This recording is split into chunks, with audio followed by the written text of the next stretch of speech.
Hi everyone, Ryan here, Ion Capital Solutions. Hope you're doing well. Today I'd like to talk to you about a controversial topic, okay? That's the topic of greed. And if we are too greedy as business loan brokers and all we focus on is that commission, well, we might be putting our clients out of business.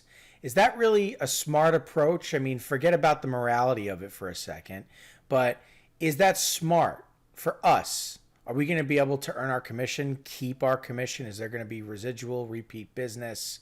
What does that do to the economy?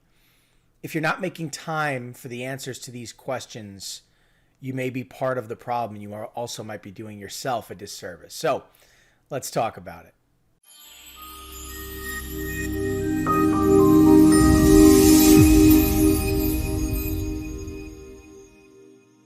Okay, so as I said, greed might be putting your client out of business, okay?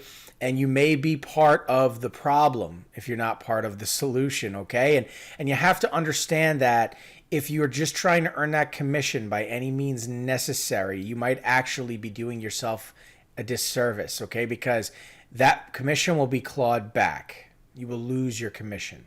You may lose an ISO relationship, right?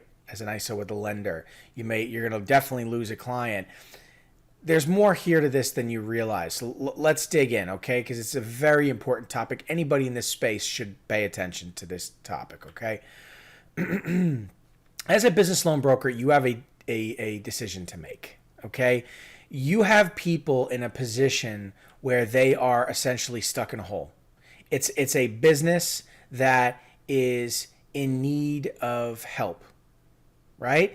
They either have existing debt or their cash flow is becoming unstable or they're trying to grow but they don't have what they need to make that growth possible. They're in a position where they need help, which puts you in a position to potentially earn a commission. But if you are dangling the carrot in front of the client, overpromising, under-delivering, bait and switching, whatever it is, whatever you want to throw at it. The reality is you may not be helping the client, especially if you're selling a cash advance, a 40 or 50% interest rate with a daily payment over 6, 7 months, 4 months, whatever it is. That's not helping the client. That's putting the client in serious debt with serious pressure on cash flow. Very few businesses actually can make that work and earn a profit. It's usually they have no other choice. So if you see a business that's distressed and in trouble, are you focused on the commission and dangling that carrot in front of the client so you can close that deal and earn that commission? Or are you going to try and help that client? It comes down to a decision of morality. And if you're not familiar with that, I'm sure you are. You should look it up in the dictionary, okay? It's important that we don't put more sharks in the sea. There's plenty of these guys and girls in sales, okay? It's damaging to the economy. And people don't realize that because you're focused on your own little bubble, right? And putting money in your pocket. But when there's too many of these sharks in the ocean here, it's going to cause trouble for the economy, for the lending firm that's lending out their money, for the business that's trying to keep afloat. And if you have too many people practicing that methodology, what's that going to do to the economy?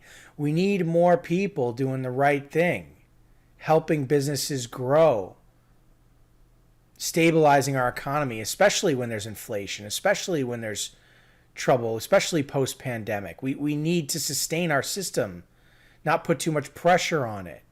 Because when you do that, we all remember what happened in 2008. And if you don't, I suggest you go look it up. We cannot allow that same thing to happen.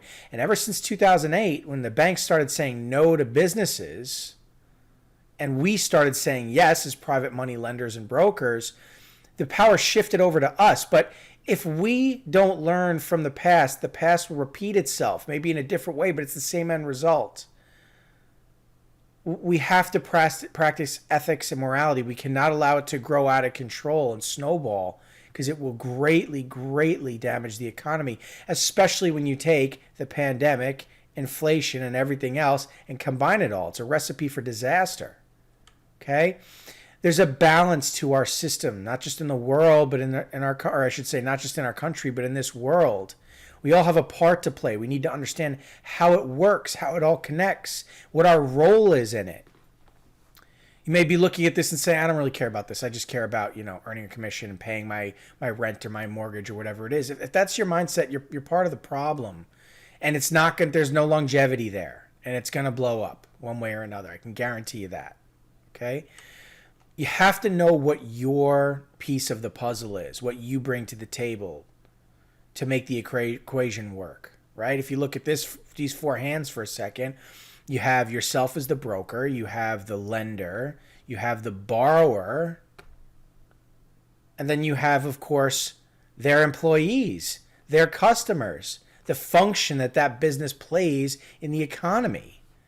And all of these things work together to put the puzzle back together, to keep it moving, to keep the picture complete.